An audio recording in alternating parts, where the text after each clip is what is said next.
السلام علیکم ABN news کے ساتھ میں ہوں عائشہ فاروق اور میں ہوں لقمان علی۔ ہیڈ لائنز آپ جان چکے، بلٹن کا آغاز کریں گے بڑے انتخابی دنگل سے۔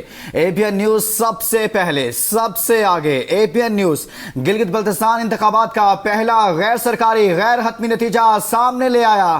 حلقہ GPS7 سکردو 1 پر پیپلز پارٹی کا امیدوار کامیاب قرار۔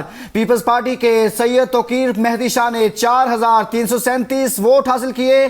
IPP کے راجہ جلال مقبول 3891 ووٹ ہی حاصل کر سکے ہیں۔ توقیر مہدی شاہ کامیاب قرار پائے ہیں۔ پہلا مکمل نتیجہ ABN نیوز پر 4337 ووٹ حاصل کیے ہیں۔ توقیر مہدی شاہ سے متعلق آپ کو آگاہ کریں کہ گورنر گلگت بلتستان کے بیٹے ہیں، ایک بڑا سیاسی گھرانہ ہے، اور اس متعلق آپ کو آگاہ کریں کہ پیپلز پارٹی کے ساتھ ان کی طویل وابستگی ہے۔ توقیر مہدی شاہ سکردو 1 سے انتخابات میں حصہ لے رہے تھے۔ پاکستان پیپلز پارٹی کے امیدوار 4337 ووٹ لے کر کامیاب قرار پائے ہیں۔ اس متعلق آپ کو آگاہ کریں گلگت بلتستان سے سکردو 1 کا یہ نتیجہ ہے۔ توقیر مہدی شاہ پاکستان پیپلز پارٹی کے امیدوار ہیں، کامیاب قرار پائے ہیں، 4337 ووٹ لے کر کامیاب قرار پائے ہیں۔